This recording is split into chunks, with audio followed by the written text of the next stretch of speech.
Hello, this is international football commentator Derek Ray. And make no mistake, this is your source for all things black and gold.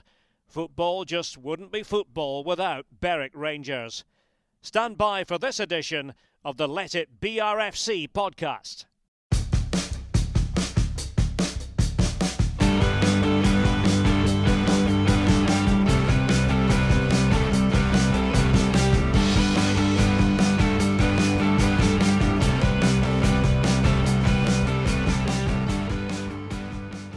Welcome to the Let It BRFC podcast. I'm Adam Hunter and I'm joined by Kevin Haynes as co-host today. Hi Kev, are you okay?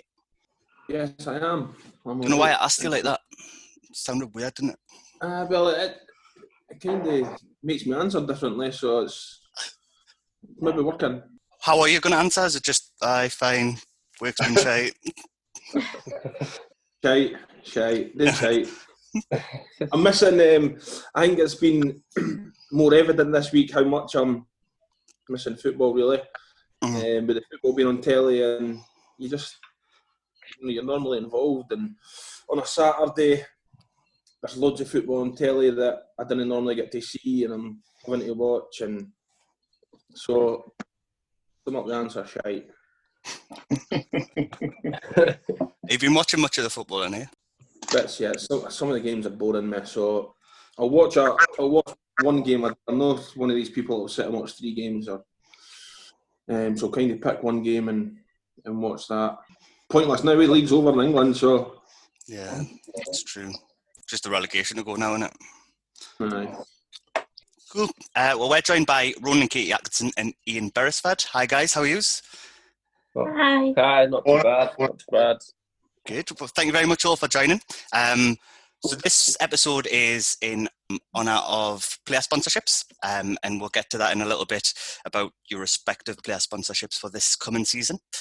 Before we get into that though, Kevin, there has been a lot of noise this week about the return of football at all levels. Is there any update about when training will resume for us? We had a meeting this week at the Gaffers. We've done a social distancing meeting in Jano's garden, and pushing the rain, so we all got soaked. But we've kind of got a plan in place now, so we've been told to kind of aim to be starting again beginning in October. Right. Competitive games. Mm-hmm. So I think that's the end date. So it could be before that, but that's where we're aiming for. So we've counted back and we've worked our pre-season schedule in terms of timing, and the sports centre that we use, or the training facility that we use, is not open until the end of July. So we've still got another month till we can really kind of get moving. But it's a long time for the end of July to October to be doing boys pre-season. So yeah, it is, because we're looking at sort of pre-season friendlies during that time as well. We talked about this, didn't we? It's going to be difficult, isn't it, with different leagues starting at different times. Aye, that's going to be interesting, because we're going to, anybody that we probably had arranged, bigger clubs we'll call them, they might be in the middle of the season, so they're not going to play us now. So thankfully that's not my domain, so I've not got that headache. Yeah. So have you spoke to the players about the return, and have you set them sort of some regimes to start on pre-season? Or? Nah, not yet. I've just kind of introduced myself to the new players just last night, actually. I spoke to all of them last night. I'm going to add them into the chat that I have organised for the team, which I kind of fire all information over onto them on that. So we will be doing that. I will be doing it now. So. And you mentioned before the recording started about Andy McNeil and sending him a message. I did. I sent Jano sent me Andy McNeil's number, the new goalkeeper that we've signed. So I sent him a message last night, asking him how he was, introducing myself, asking him if I could add him to the chat, and I got a reply this morning from another Andy McNeil, who used to play for Hibs, and he's played in Hong Kong, and he sent me a message back saying Hainsey, I don't know what you and Yano have been smoking, but I've retired and I'm living on a farm in Canada. So I've had to contact our Andy McNeil now, so we'll get that sorted. Great stuff. In the news this week was John Collins, and he was talking about how he's not managing Scotland again because of the demand that he puts on players in training regimes. Is it cool? First of all, did you see that? I read bits, yeah. I tend not to read what John Collins says, if I'm totally honest, because I think the boy's a prick.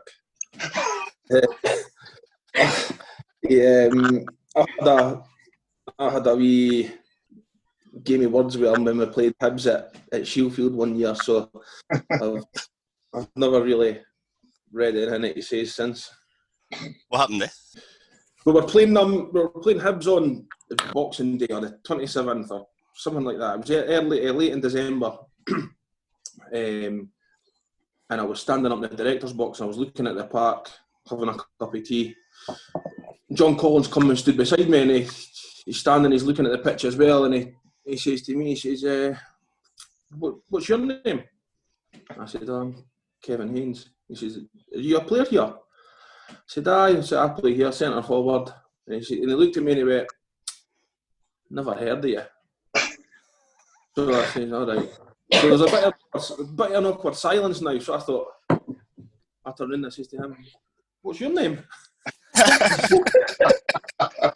He says to me, I'm John Collins, I'm the Hibs manager. You never heard of me? I looked at him and I went, nah, never heard of you. And I walked up with a cup of tea.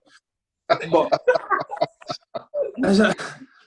as it goes, I was on the bench, so I was a sub, and the game had started and there was no linesman that day for some reason. And John Coughlin says to me, here, do me a favour, take the flag. So I've just slaughtered John Collins. An hour later, I'm standing on the sideline with a flag being the fucking linesman. At half time, John Collins is standing waiting on me and he says, any chance you getting on the day? So I didn't read what he says. So we've had 13 weeks of podcasts, and during that time you've called Alan Shearer a prick and John Collins a prick. Adam, you should make it a separate feature each week. Who's Kev going to call a prick this week? Sometimes my mouth goes before my brain engages. So. And one thing that I didn't catch up on sort of during the week was the departure of 6 players. So I had Yo, Kieran Chalmers, Gary Windram, Sean Brennan, Wally and Ali Smith. What was your thoughts on that, Kev? A few of them had chosen that they weren't going to stay. A few of them that you know there that hadn't played a lot of game time. Gary Windram's disappointing for us because we wanted to keep Gary.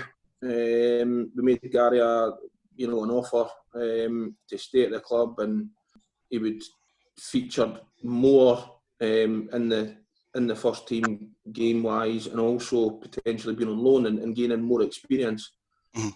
But he chose not to take that, which is disappointing because I know that the fans like a local boy, and it's just another one that kind of slips through the net because the lad has got talent, but in my opinion, he's chose to go the easy route. What makes you say that? I think he signed for Coldstream, mm-hmm. And I think he'll be the big fish in a small pond at Coldstream. Right. He'll be the best player at Coldstream. There's no doubt about it. But he's not willing to push and learn and gain experience and become a better player at a better level.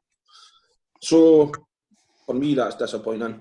The other guys, obviously, Wally's been about a few years and he's taken his career down a different path. Sean Brennan's, he chose to move on. He's been here a long time and needed a fresh challenge, and probably the rest of the guys never played as much as they liked. Yeah, because Chalmers was out on loan as part of the Callum Smith deal, wasn't he? Yes, that was part of the deal to get Callum in the door was they wanted Chalmers, and Chalmers wasn't playing as much as he had liked at the time, so going and getting games was important for him. What about players coming through the door? Have you still been working hard on trying to recruit players? Well, like I said a few weeks ago, we've got 2 positions that we targeted that we need to find a body for in each position. One of our targets signed for Stranraer during the week, so we need to reevaluate that and fill that void. And we have an offer in for another player who I believe we're going to find out whether he accepts or rejects today, I believe. So just waiting on Yano telling me that one. With us not having a podcast last week, we didn't get a chance to talk about the launch of the Community Foundation and the girls and women's programme within the club. Good steps in order to get back sort of affiliated with the town, would you say, Kev? Yeah, 1,000,000%.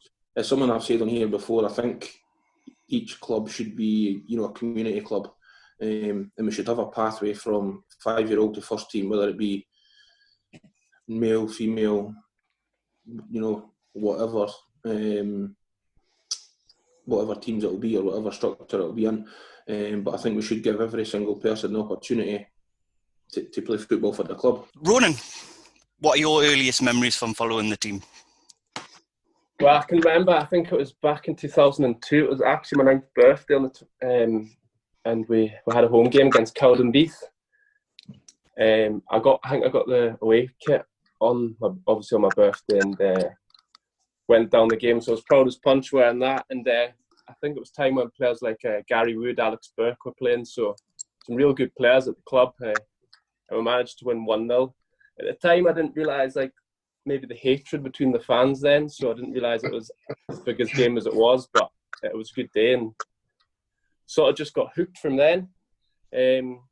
I can remember going in 2003, 2004 and having even again top players like Gareth Hutchison, who was banging them in, Gary McCutcheon, cracking player, and to see players like Darren Smith as well. He was just, at the time, I don't think he kind of took it for granted, the kind of players that we had at the club then.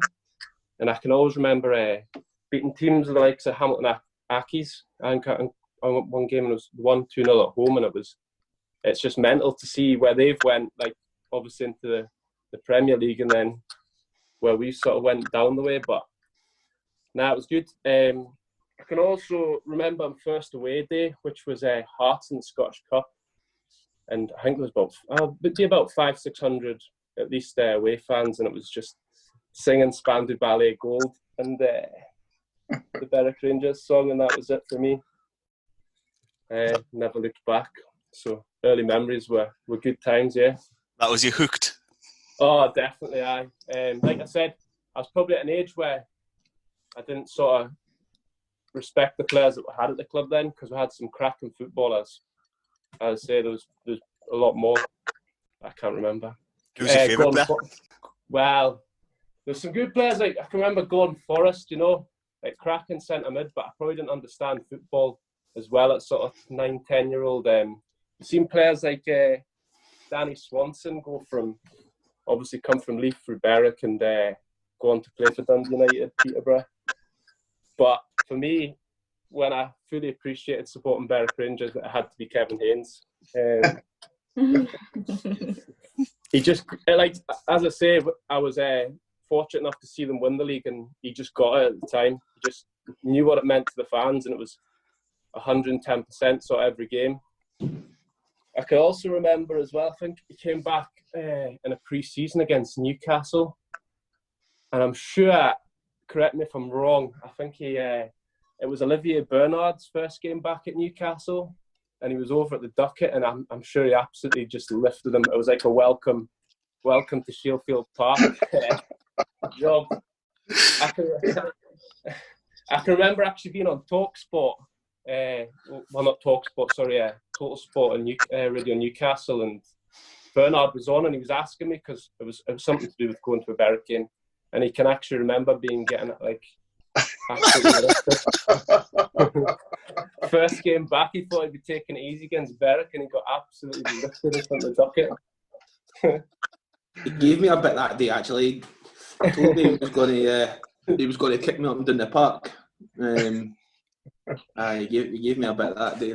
Did Andy Carroll no score a hat-trick that night? I think I can remember it was Carroll that did the damage, but it was just the way it just set up for the tackle right in front of the crowd. It was just perfect. Just one of those memories that I got there as quick as I could. It's a familiar story, that, Kevin, isn't it? Centre forwards get away with a certain type of tackle. You make it look like you're trying to block the ball, go up the line, but you're obviously missing the ball. Because with being a Sunderland fan as well, Ronan, that would have been obviously great to see, I guess. It was pleasing. It was pleasing. My wife, Katie, obviously is a Newcastle season ticket holder as well, so there's quite a bit of rivalry between us on Derby Day. But fortunately, they haven't beat us for a while. So, but unfortunately, at the same time, we're 2 divisions apart. So That's why. You must have a long memory of days, I guess. Yeah. Wait, so you mentioned around away days as well, Ronan. I've heard stories about MD 2020 challenges. Can you talk us through them? Actually, it was one of my good friends, Dale. I think one year we must have just ended up in the same boozer in Falkirk every time on an away day. I think it was a Cheers bar in Falkirk, and we're just never out of it. The later you get on there, the older you get, like we're going to watch Berwick and stuff, you go through a period where you forget about the football and just getting absolutely sozzled. So it was, what was it again? Where did we start? Oh, I'm trying to think. It'll always end up in you spewing, that's what it does. It was Clyde away, that's what it was, yeah. And we're like, me and Dale are looking, we thought, right, we'll make a challenge, see how many bottles of MD 2020 that we can consume. And there was a little shop just like not far, so we made a dash for it, got 2 bottles on the train. Anyways, put one of them away, and like we got to obviously between Croy and Falkirk's not far, so we thought what we're going to do with the next one, because I think what we're going to do. So we chucked it in a grip bin, went to the football, came back, sculled it on the way back, and then it got back into Edinburgh. Obviously, I think to be fair, we'd had about 2 or 3 before the game, before we'd got to Falkirk, mind. So like 4 deep by then, on top of having pints. So, and then we decided to play the challenge of going like see if we could like miss the train, but like obviously try and make the train, but get close to it as possible. And we ran. I don't know where we end up in Edinburgh. We end up miles away from the station. Anyways, we get back on the train and realise it's a dry train.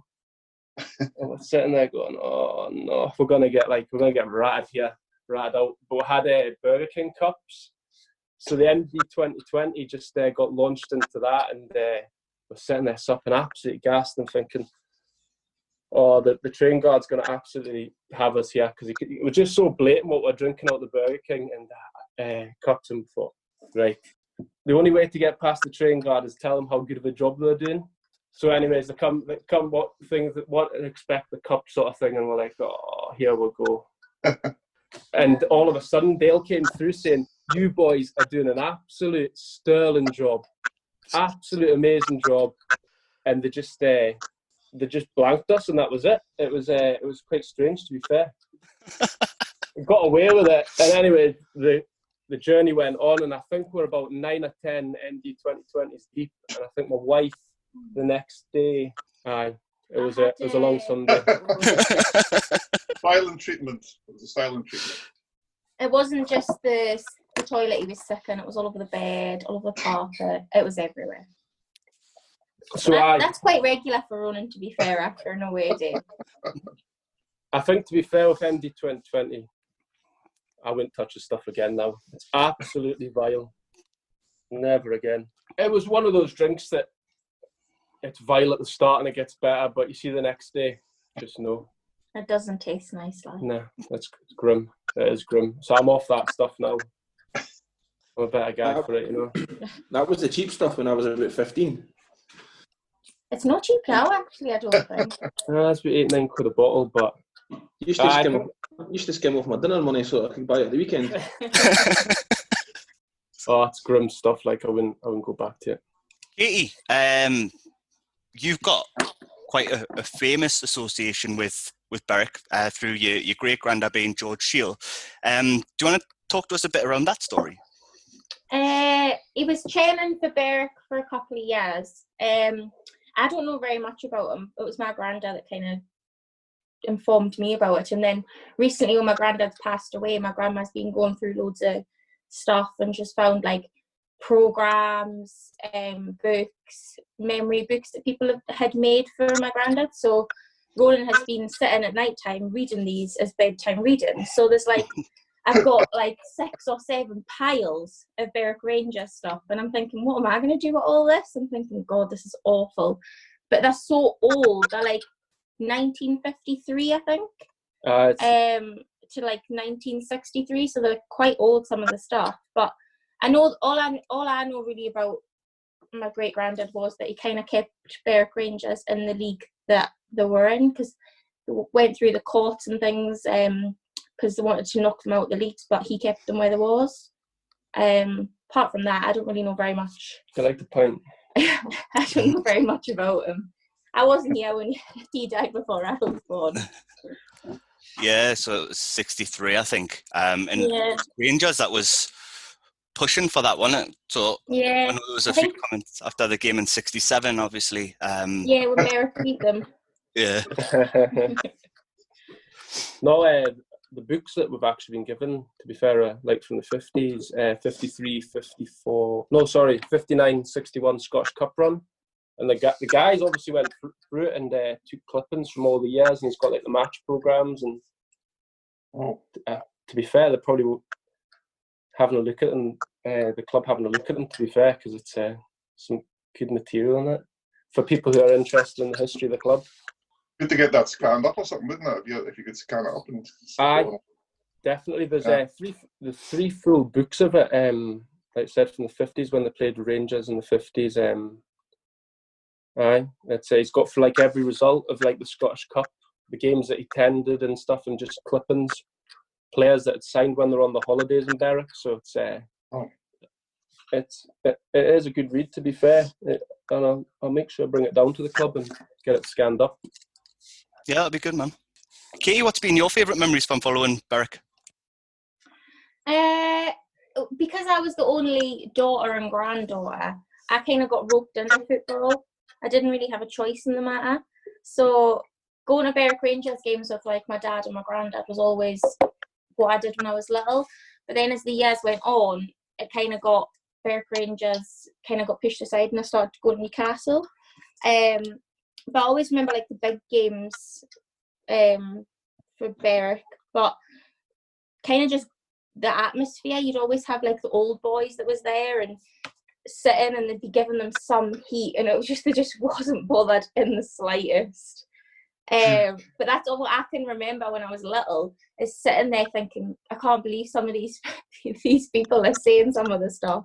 But as you get older, I don't know, it's different. I mean, I'm working in the ambulance service. I don't get very much time off at the weekends now, so getting to games is a rare occurrence for me now.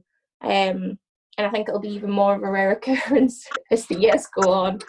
But yeah, no, probably the big games. Like we've been to a few games, like Hibs away. I mean, obviously they got pumped. I'm sure it was like 4-0 or something. I think 3 or 4-0. Celtic at home was a big game. Yeah, Rangers.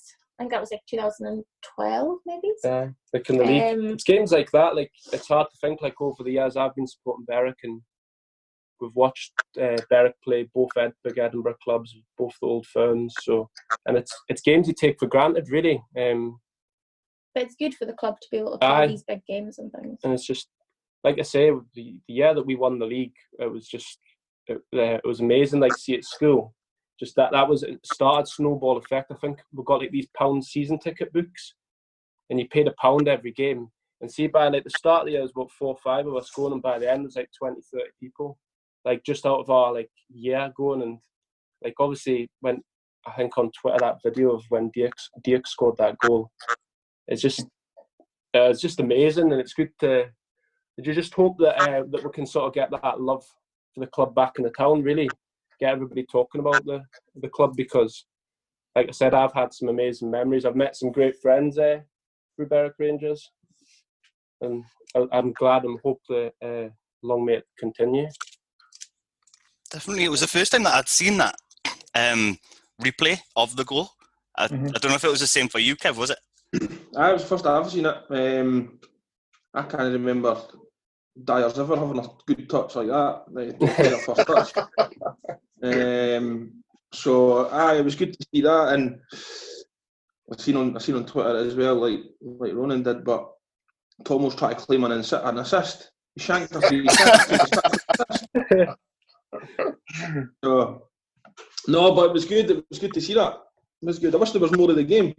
Well, I think it was a clip off Look North, the BBC channel. So they kind of just put all the snips, but I'm sure there was a snip of me running over the pitch and stuff. The only biggest regret, my biggest regret, is not being old enough to go out on the night out after Berwick won the league. The stories I've heard about Coughlin being in Kashmir and stuff would just now it'd just be amazing. I saw we're obviously in a group chat yesterday. I saw Coughlin's message to you in preparation for your wedding. I sent it to you this morning, actually. Did you? Have you never seen that video before? No, it was the first time. No, it was good. My good friend Dale again. You know, like, I absolutely hated Dale at school. We were like enemies, and it was actually through Berwick away days that I think we sort of buried the hatchet, and just like now we're like the iconic duo on the away days. He just said, "Look, I've got you something like better than a stripper, better than anything, anything you could imagine." Then all of a sudden he just puts the phone next to us, and he's like, "Hi, it's John Coughlin here, Berwick Rangers manager." And I was just like, "That's it. He's got me hooked." Oh, it was like, it's honestly one of the best presents you could ask for. Sounds sad. That's the first thing he told us once we were married and actually got on the car. "You'll never guess what." And I was like, "Oh my God." I was like, "For God's sake, Ronan, we're just married." "I know, but can you believe it?" I was like, "Okay." I was like, oh, honestly, great times. That's great, man. I was talking to Ronan through the week, and he mentioned about you and him going up to Elgin, Katie, and saying Berwick getting beat 6-0. That was one of his finest moments, like, but it was just a spur of the moment thing. And we got up that morning, and Ronan was like, "I think we should go to Elgin today." And I was like, "Oh, really? Do you think?" I was like, I was like, "There'll not be many people there." He was like, "I know, but it's a nice run." And I was thinking, a nice run? And I'm thinking, how many hours is that going to take? I was like, "Oh, right, okay." I was like, "We'll go, that's fine, something to do." Got there, realised that there was 4 Berwick fans. 2 of them was me and Ronan, and the other 2 was Johnny Fairbairn's mum and dad. And we were standing there, and it was like, once the first 3 goals went, and I was thinking, this is going to be a long afternoon. It was all good up till like the realisation of stood there, as Katie said, there was 4 fans then. We're 2-0 down after 15 minutes, and it's just turned into a long afternoon. I'm sure in the second half they scored like 3 or 4 within 15 minutes. The only sort of highlight was getting the chippy on the way home. That was the only highlight for me. Chippy at Abbeymoor. That was about the only decent thing, but at least we said that we've done Elgin away. Oh, I know. You even mentioned that in your wedding speech as well, didn't you? It was probably one of my biggest regrets, taking my wife up there, because she never lets me forget about it. You should try going to Elgin on a Tuesday. Oh, that would be grim. Oh, that would be no for me anyway. I've heard a story once, Kev, about you were suspended, but you still went up with the lads on the bus. Right. All the lads are tucking into the pre-match meal and having the pasta and everything, and you were sitting eating fish and chips. All the boys are raging. Can't remember that. But good chance I wouldn't have been suspended anyway. That's probably why. Misunderstood. Yes, exactly. I used to go up to Elgin and score all the time, so they would have got beat that day if I wasn't. For Katie and Ronan, you're sponsoring Dan Purvis this coming season. How's that come about? Well, to be honest, last year, I think it was obviously like when we got relegated, sort of been disappointing, and club sort of turned itself round over last year, and obviously like with COVID and stuff, I think like the people within the clubs came out and supported them well financially, and got a lot of friends like on the social media side who put a lot of time and effort into it, and it's something both that myself and Katie can't really commit time to the club as much as we'd sort of want to. I've always said like I'd help out, if there was stuff to sell in programs, I'd go down and help. I've also like helped within time fork the pitch. If there were ever needing a bit of handiwork done, I can remember for like Scottish Cup games, I've been there and helped like clean the seats and stuff. It's just something I'll always help when I can. So having a look at it, we thought, it's something that we can do is help out and donate a bit of sponsorship to a player. And as I said, one of the lads got in touch and said Dan Purvis would be available to sponsor, and we did think about it. And I was glad after seeing last year, because Dan Purvis was one of the players that sort of stood out last year, and he is a quality player. So I'm glad that we got to sponsor him, and it's the least we can do, because the people on the board are working hard. And I know I think COVID's actually helped Berwick Rangers as a club to get themselves sorted out off the pitch. As I said, there's a lot of hard work going into it, so I think it's something that it's just a thank you really for what they're doing for us. I didn't really know much about it until it was all done, to be fair. I never told her about the price till Ronan doesn't tell me very much. I just get told once it's all finished, which is quite usual. At least you've got nothing on that you need to save money for, I guess. No, I mean, we've not got a new arrival coming in like 8 weeks. Aye, well, you've got help. Yeah, like I said, we've had some class times with Berwick Rangers over the years, so it's just something. It's the least we can sort of do. So you'll definitely know what KTC Dan with his top off, Ronan. I've seen the Twitter comments of it, like, he's a well chiselled lad. I must work it, lad. He puts Ronaldo to shame. Nah. Is he like you in your prime, Kevin? No's good. I hope he goes well this year, because he's a cracking player. Definitely, he won multiple Player of the Year awards last year, and as you said, he was a standout sort of performer. It's a good success story, obviously, with his development through the under-20s too, and seeing him sort of break into the first team has been good to see. And I think you're expecting good things from him again next year, Kev, aren't you? Yeah, I can't speak highly enough of Daniel. His attitude is tremendous. He wants to learn. He wants to get better. As I've just said now, he really, really looks after himself. All kidding aside, he's probably got 0% body fat. He really, cares and wants to do well. I think he's exciting as well. I think he's exciting when he gets the ball, and you know that he's going to be direct, and he's not creating chances. He's winning foul-balls, and he's a tenacious wee shite as well. You know what I mean? So there's a wee bit of the small man syndrome. He just wants to run about and kick people. But nah, he's like you said, Adam. It's a success of the youth system that we're trying to promote. You know what I mean? You're trying to get that community club from the beginning to the end almost. And Daniel's been proof that you can come for the 20s or the reserves and into the first team and make an impact. I think it's also good that like he obviously cares about the club and wants to play for the club, because he was one of the sort of, as I say, better players last year, and it's good to see that he's stayed on. There's a lot of, obviously it was a hard season last year, and a lot of players could just say, right, that's it. Want something fresh, want to play maybe for a better club, and it's good to see the likes of him, Ken Woff and Louis Bart. Just shows that we've got a squad there this year and players that want to be at the club. What's important as well is Daniel's a really, really nice person.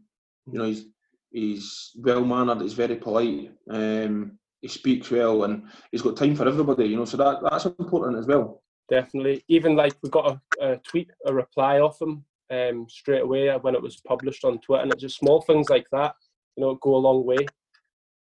Obviously the Daniel cares and stuff, so it's just good to see, really. You're getting something back. You're not just handing the money over. That's it. And I'm sure over the winter when we're up after the game, I'm sure he'll come up and have a crack, and it's just good to see. He'll no buy you a pint because he's as tight as cramp. How would you like to be in with a chance of winning £1,000 every month? If that sounds appealing to you, because it sure does to me, you need to join Berwick Rangers Supporters Club's monthly draw. For just £5 per month, you'll go into a draw with hundreds of other Dream Team supporters to win the monthly jackpot. In addition to the £1,000 prize, the Supporters Club will be donating £250 each month to a chosen local charity, with the rest of the profits from the draw going to the football club. For details on how to sign up, visit berwickrangers.com or message the supporters organisation on Facebook, Berwick Rangers Supporters Club, or on Twitter at BRFC Sup Club. Berwick Rangers Supporters Club, supporting your club and your community. So, Ian, what's your involvement been over the years with the club? Well, I've obviously got the most grey hair on this call, so I've been probably watching the club the longest. At least you've got hair. So my first game was actually October 1977, and we played Forfar. And I've been checking back. We won 4-1. And I looked at the programme the next week, and apparently we were 4 up in the first 10 minutes. So I think I must have always thought it was going to be like that, Owen Berwick. But how wrong you were. But you had like Eric on, so that was the classic team. The team that sort of went on to get the promotion and all that. So there were just Dave Smith and that, and you had like the cult heroes like Davy Moyes and that. I mean, Davy Moyes is my favourite player. He just scared all his opponents basically. And he came and did like a talking at the Trust a few years back, and it was just, I was still a bit like sort of awestruck. That sounds a bit sad, like really, but just talking to him after all them years, and he was just as I say, he just kind of put everybody up onto the ducket, I think, with these titles at the time. So obviously, that promotion year, that was great, and then 1980, I remember my first ever holiday abroad. Mad Berwick at the time, and I pestered my dad to buy a paper so I could get the result because the season had started in Scotland. And that was the season that my first game we got beat 9-1 at Hamilton. So that kind of set you up a little bit as a Berwick fan, But it was, so you can imagine, I thought it was maybe a printing mistake or something like that. It was that. That was pre-internet days, but yeah. So it was like desperate to buy the paper, and it was like 9-1. So that was that was quite a good start to the season. Ronan mentioned a bit earlier on about Cowdenbeath and the rivalry between the teams. As part of that promotion season, we won promotion at Cowdenbeath, if I remember correctly. Were you at that game, or can you remember that? I wasn't, unfortunately, because if I remember, it was a Sunday. I think at them days it was like, you couldn't really get a lot of transport and stuff, I guess. But so it was sort of like a bit of an anticlimax in a way. But it was, I remember like some of my friends coming back and saying, that they got promoted and that. But it was just amazing, really. I mean, I always remember the first game of the next season when we were up the league. I think we had about 1,350. That was the crowd for that first game. So just different days. Why is there such a rivalry with the Berwick and Cowdenbeath? Because I remember in my first season and going away to Cowdenbeath, and there was actually fights on the terrace, and there was folk with gas masks and what's going on here? I think it was just a wind-up thing, wasn't it? I don't know. It was just David Morton with his gas mask and all that sort of stuff. Yeah, he just kind of. You had a gas mask? David Morton. I remember it. I remember the gas mask, and I think it was.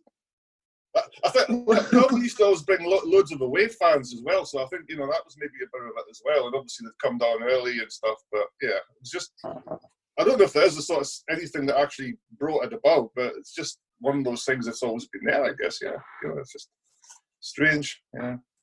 What have been your favourite memories from following the club, Ian? Well, yeah, as I say, obviously the promotion, and then obviously the Arbroath promotion as well. Because I think you mentioned that the other week, and I mean that game, I just remember it was like just holding your breath the whole game because it was just, I think your pulse must have been like 100 watching that game because it was just so, yeah. I took two of my friends up from Newcastle and they've not been back since. I think that probably explains a bit of how the game was. Yeah. There were 2,000 that day, weren't there? I think it was 3,000. Because the kickoff was put back.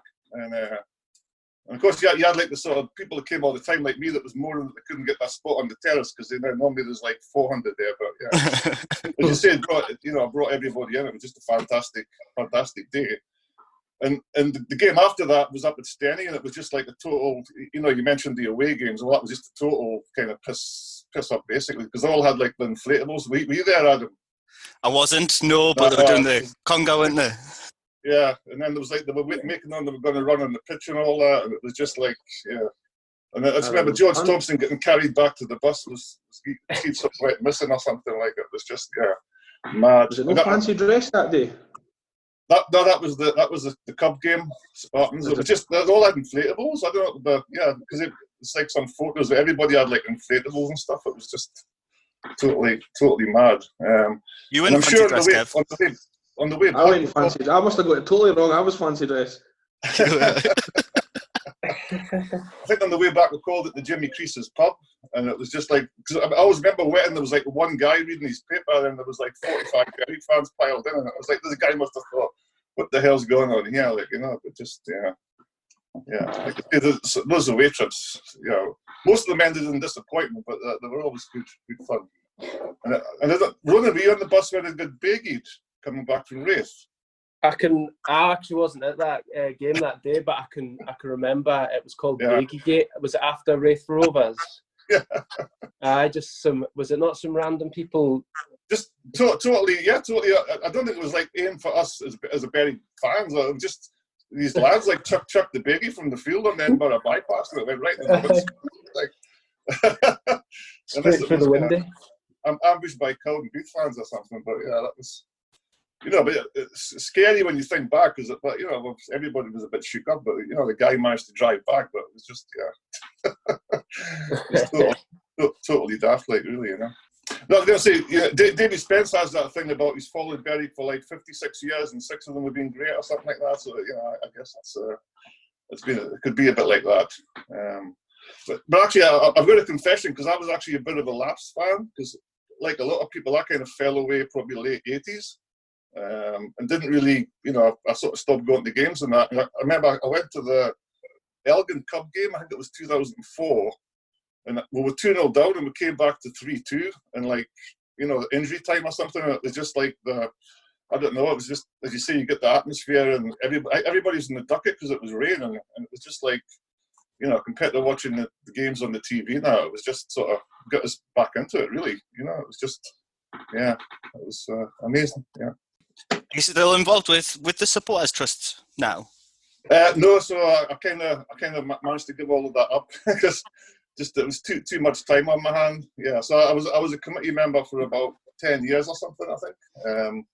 I was like treasurer and then doing like all the online stuff, and then when like Michael Smythe left, I think, and I thought it was just a good chance then to kind of, because I was obviously doing stuff for the club as well at the time, and it was just kind of spreading myself too thinly. But so Davy Spence has been the treasurer for the last year, but he's still like, I'm basically doing it, because he's always like, sending the spreadsheets and what do I do to transfer that money from PayPal. So I'm just like the kind of ghost treasurer, I think, really. But yeah, it's good to just get back to just watching the football and just start thinking about the football. It's kind of a bit of a relief. How have you found it?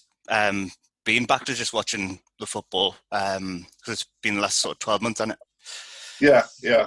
Just, well, as I say, it's sort of got to the stage where if you wasn't enjoying it at all. Basically, it was just like, the football was just, you didn't get the chance to really watch the games that much, because I was doing all the stuff for the shop and then try to do online and all that, and just actually kind of be able to just go for a couple of pints in the black and gold and then watch the game and go home. It was just like, you just kind of what back to a bit of normality really. So yeah, it's been good. Yeah, enjoying it. So you started up the Smooth and Terrell fan club over the past couple of years. How did that come about? Well, it's a bit of an in-joke, to be honest, because it's like me and my mate John Skelly, who has the Butchers in Berwick. So John went to see this band about 6 or 7 years ago in Manchester, because we go to loads of concerts together. And he says, "Oh, I've seen this band, they're really good. Next time they're playing, do you want to go along?" So, and they were just, really, really great. And I've ended up been to see them about 16 times or something daft, like, in like the last 5 years. So, actually, I was supposed to have seen them like 4 times already this year, but the whole COVID kind of knackered it. So, so I thought, well, it's sponsorship. We'll just call it the Berwick Smooth and Terrell Fan Club. So whenever I did any kind of social media stuff for them, I always put like, the Berwick cruise here and all that sort of stuff. It's all often, I've seen them a couple of times. All right, where was that? Well, my mate was at Newcastle College, and his tutor was the singer from there. So he was he advised obviously for to go and see them. So we're planning to go and see them at the Chili Fest. I've been out on the Friday though, and I tried to hop this wall, and my foot went through the chair, and I broke my ankle, but I didn't realise that it was broken at the time. So I still went to the Chili Fest, and obviously my foot's properly swelled up, bruised. I'm hobbling about all day, and I'm just like really uncomfortable. Other than that, the band were good, like. Yeah, well, they're just like daft Geordies, like, they're just good lads, and like they're the kind of band that if you went to a festival, you've never heard of them, you would just love them because they just have that kind of vibe and that, and they're just. Boy gets up on his keyboard, doesn't he? Like he stands on his keyboard. Yeah, Mike Boy, he's got like the kind of Beatles haircut. So again, he's like, I'm always like winding him up on the Twitter because I've got a photo of me from like '74 where I had like the kind of bowl cut. I like keep saying you pinched my haircut and that, but yeah, so. And a bit like Ronan, I called it that so that my wife didn't know that I've spent the money on it as well. But yeah, I just to say I thought it was just a good sort of bit of a pun, So, so check them out because they are really good. And they just got a new album out, and nice little plug for them there. Yeah, that little helps. Yeah. So it's Jack Wright that you're sponsoring for the 2nd year in a row. What made you choose Jack? I think, to be honest, it was just kind of he was one of the ones that was left last year, I think. He would have loved that.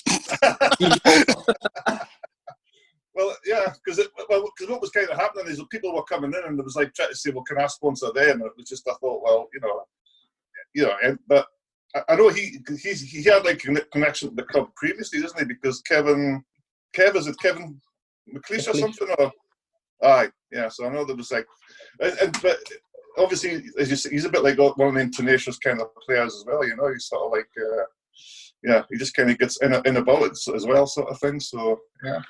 So I think he got injured, or he was injured pretty early on or something, but when he does get a chance, he definitely puts the effort in, so. Yeah, and he's probably one of the ones that's suffered for COVID because he was just getting into the team sort of more regularly and showing sort of what he's capable of.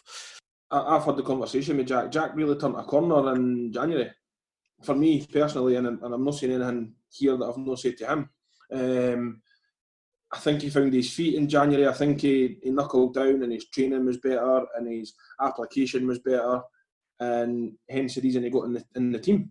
And he got in the team and he done really well. And I think his best game, he was up at, was it BRFC where we played? Although we got beat, but he started really well. I think that was his first game. And he did it, and he's done well. He's turned the corner.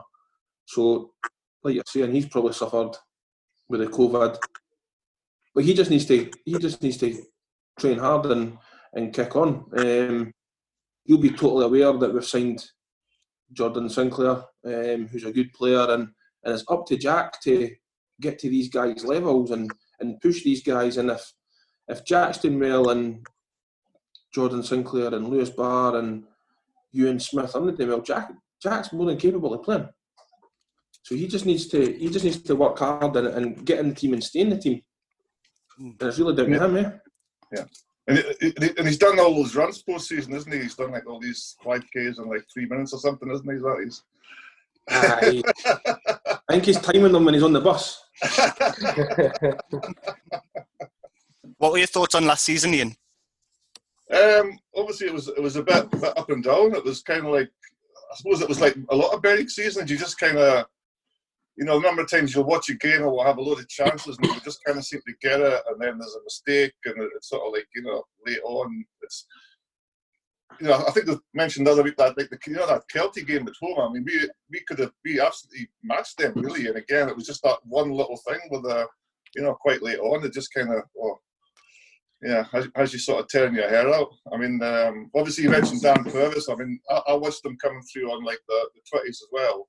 So he's obviously, he was a great sort of bit of shining light. And obviously Louis Barr, and keeping Louis this season, I think is massive. Because again, he's the kind of player that, he can sort of turn something out of nothing, basically. So I think great we've kept him. And obviously, I think for a lot of people, I know he's not here now, but the star was obviously Ricky Miller when he came in. It was just like, this guy just like pinged the ball about all over the pitch and everything, and he was just, he sort of became that sort of fans' favourite at the time that I think the club's kind of missed in the last few years.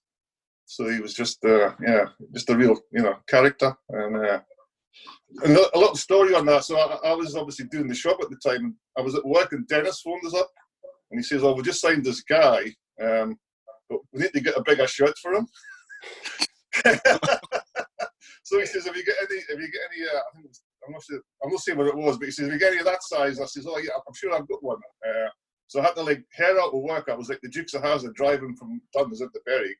I had to go home, go back up the fantasy prints so that they could put the number on it, and it was just like, I thought, the sort of the things you do for Berwick, and I got, that game, he just kind of, as I say, he was just like a revelation, really, wasn't he? He was just against the Rangers Colts who played, so yeah. So. He was exactly what we needed at the time. He was that bit of experience, and he was that. Bossing everyone on the pitch and that. You kind of had it all, didn't he? So that again. I think one of the complaints we've had we didn't seem to have anybody on the pitch that would like sort of boss people about, and any kind of vocal player, like you go back to like Robbie and Grant and all that. They used to do that, but we just seem to have missed that recently. Of anybody that would just kind of get everybody G'd up, sort of thing. So and obviously it's worth mentioning Darren's goal as well. That Messi goal that he scored, because it was actually on the other side at the Ducket, and I remember at the time it was just like fantastic, because I got Alan Skelly to do like that little clip of that goal so we could put it out on like on the social media, and it was just it was like, honestly, it was like Messi when you watch it. It just you still get your spark, sort of thing, But I think the less we talk about that, the better. I forgot to mention as well. So like when we did the shop a couple of years back, all the programs were going to get binned, basically.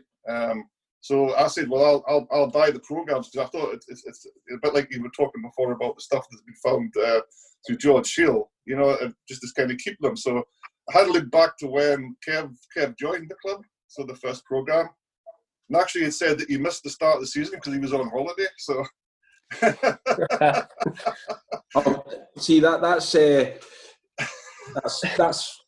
false. It was actually I was in Cancun, and a reason I couldn't get back for pre-season was there was an actual hurricane. I didn't make this up. There was a hurricane, and we got delayed and got stuck in Cancun for a week. Right. So that's the reason. Yes, because striker Kevin Haynes from Dunbar United, though Kev is on holiday, unlikely to miss these opening games. I suppose we'll give you a hurricane. Yeah, that was. Well, if you think back to, I think my debut was against Peterhead away, and the headline was Hurricane Haynes blows away Peterhead. So did he write that? My mum. Yeah. But it's funny because when you hear things that I love going back to these old programs. Like, it's just you can kind of get some funny stuff that's in them and all that. And just, I guess, the number of the players that's well known that's played at Sheffield over the years. A lot of they went on to bigger things. They've all kind of played at Berwick at some point through, you know, when they were in the lower leagues and stuff. So. The big ones, obviously Andy Robertson. That picture that does the rounds, you know, of him against Scott DL, and it's nuts to think that players like that have been at Shieldfield and where they've gone on to. So that's good, and you do see it at the lower level. It's good, and that's what you enjoy about it, because you can say, like, in years to come that he played at Shieldfield. Yeah, and obviously Freddie Lumba played in that Celtic game. That was his debut for Celtic, if you remember. You know. Yeah. And Freddie was at Barcelona, wasn't he? So I'm sure you remember Shieldfield. And obviously, you know, bestie in the Hibs game and all that. It's just, you know, when you think back, it's some good people turned out over the years. Yeah. Ronan, you played on Shieldfield, haven't you? I have indeed. It was a great time. I can remember getting absolute pelters off my pals for not going out the night before. They were Not taking it seriously. It wasn't that I was taking it seriously. I think it was the fact because Katie wouldn't let me go out. In all honesty, great preparation. And you look at it like boys like Martin Ingalls just looking at me, just wanting to have a spew, and I'm like, I'm glad I stayed in after that. Like, and like I said, the game started, and I'm playing centre mid, and I'm just passing balls to likes of Bolty, and it's like perfectly weighted pass, and it ends up going out for a throw-in because Bolty's that hungover he can't make the ball. And he's making me out to look like a right fool. And as I say, like at Shieldfield, when you watch, you never think about that slope. You see, after 15 minutes, my legs were gone. And I think we're up against boys that could actually play football, and we kept playing this dangerous high line, the defence every time, and the ball just kept coming over the top, and we kept getting done. And like I said, I think I played the first half and then had like a 20-minute break, and I came back on. And it was Eric. Eric came on, and I was like, oh. And we're getting hammered by then, getting absolutely hammered. He says, look, take me down, we'll get a penalty. I was like, right, we'll do it. We're getting, as I say, getting house. Gave me that little moment on Shieldfield. And I think I moved to right back, and Eric's laddie came on, Ben. And obviously it was at the age where he was like, how old had he been, about 9 or 10? He was tiny anyway, and he was just skinning everybody. So I was like, right, I'm going to centre back. I'm not getting done off him, because he wasn't at the age where you could have just absolutely just like went through him, because he would have looked the bad guy for doing it. And then, like I said, there was just a moment in the game where I thought, I've done absolutely nothing here. I never had a chance on goal, so I just dug it from I think it was just in their half, and I think the keeper did slightly misjudge it, don't get us wrong, but it took a bit of a weird dip and went in the top corner, so the celebration started. I think we got hulked like 7-2, but Ronan scored on Shieldfield. That's all he remembers. I think it was. I think I scored more goals than Darren Lavery that season at Shieldfield. I think it worked too. That was the start of something. See, obviously, inspiration from Gary Wood, because Gary Wood scored that great goal just inside the halfway, if you remember, one of the games. I can remember. Was that against Arbroath? I think so. Yeah, it was just like, you know, one of those ones. Yeah.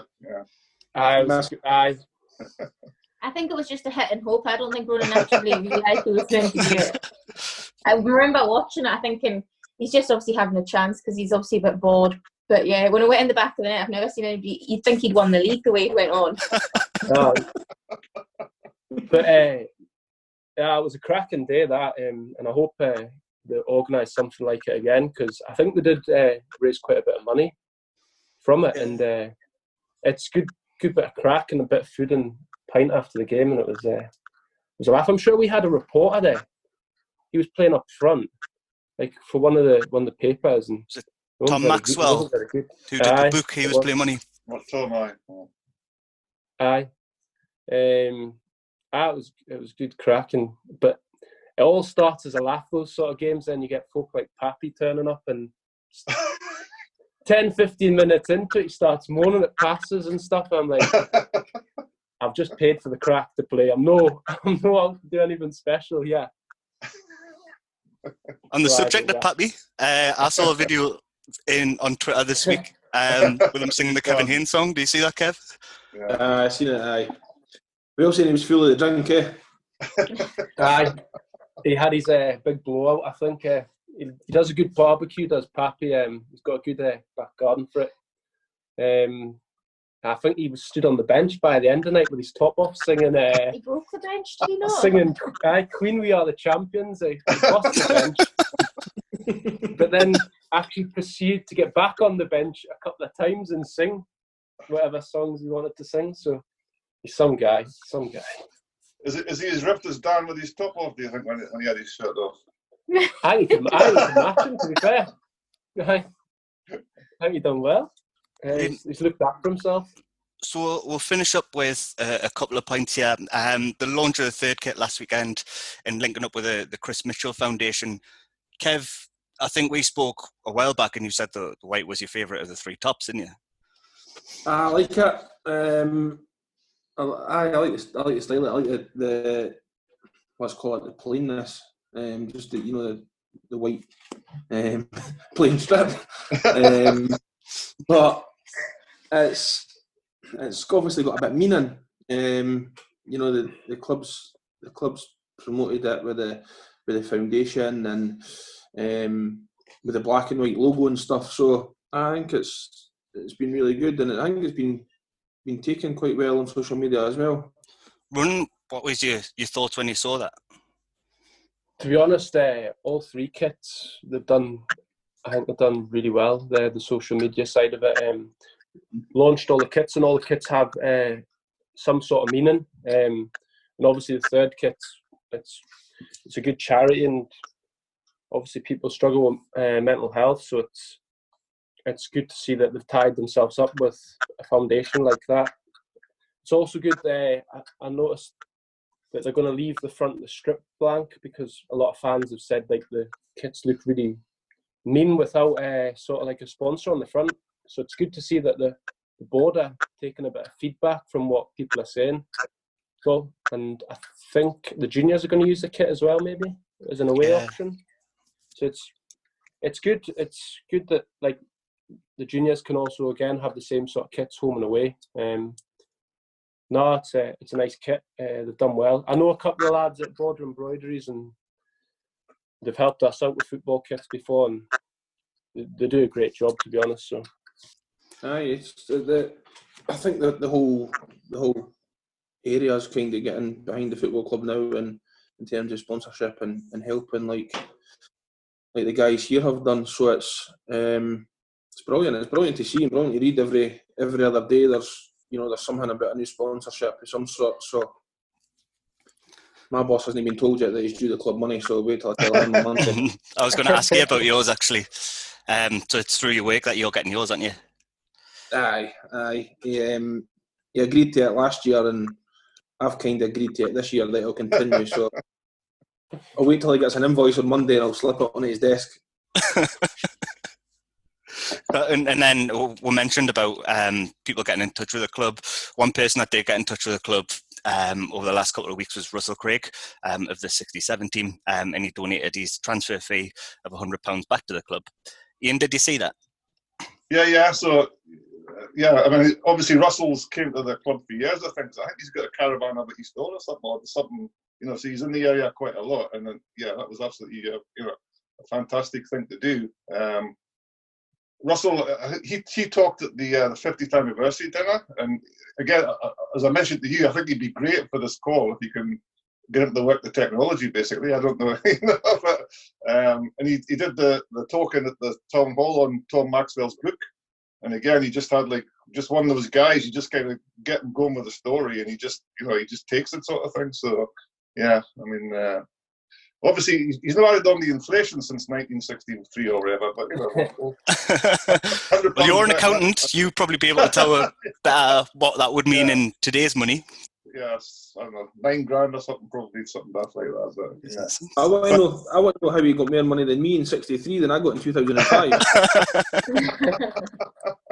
But I think it just shows that there is such a goodwill for people for the club from all through all over the place basically, and yeah. And of course, yeah, Russell's, as I say, Russell's just a great character, and get him talking about Jock Wallace and things like that, and he's just, I think if the thing Kev's scary, I think Jock Wallace probably would be 10 times as scary. Some of the stories he's got about him, with the training and all that stuff. But, yeah, it's, I like the uniqueness of the sponsorship or the offer.